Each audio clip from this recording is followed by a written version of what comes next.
గారు కూడా చెప్పారని ఫీలింగ్స్ చెప్పారు. అందరికీ నమస్కారం అండి. ఇంతటి ఘన విజయాన్ని అందించిన ప్రేక్షకులకి అండ్ మీడియా మిత్రులకి మీరు చాలా పాజిటివ్ రివ్యూస్ ఇచ్చారు సార్. అనేకన్నా జెన్యూన్ రివ్యూస్ ఇచ్చారు sir. Thank you so much అండి.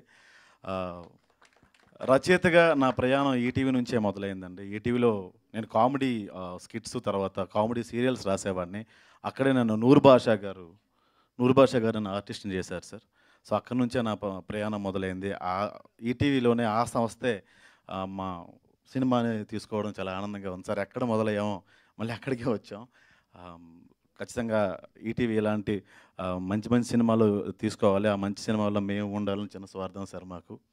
అండ్ ఎస్, పింక్ ఎలిఫెంట్ లాంటి సంస్థలో మా సినిమా రిలీజ్ అవ్వడం చాలా ఆనందంగా ఉందండి. ఆవిడ మా లాంటి వాళ్ళందరికీ ఎంతోమందికి అవకాశం ఇస్తున్నారు ఆవిడ. వారియర్ అని చెప్పొచ్చండి నిహారిక గారిని.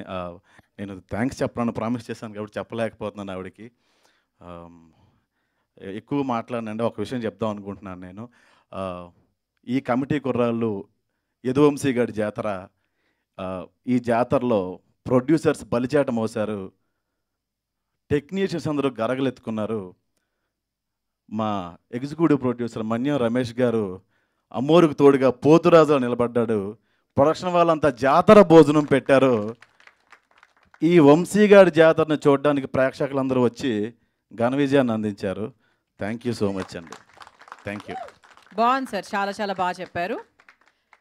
ఓకే, సో సుభాష్ గారికి పోటీగా చెప్పారు. ఆ తర్వాత అమ్మాయిల్ని పడేయడంలో ఒక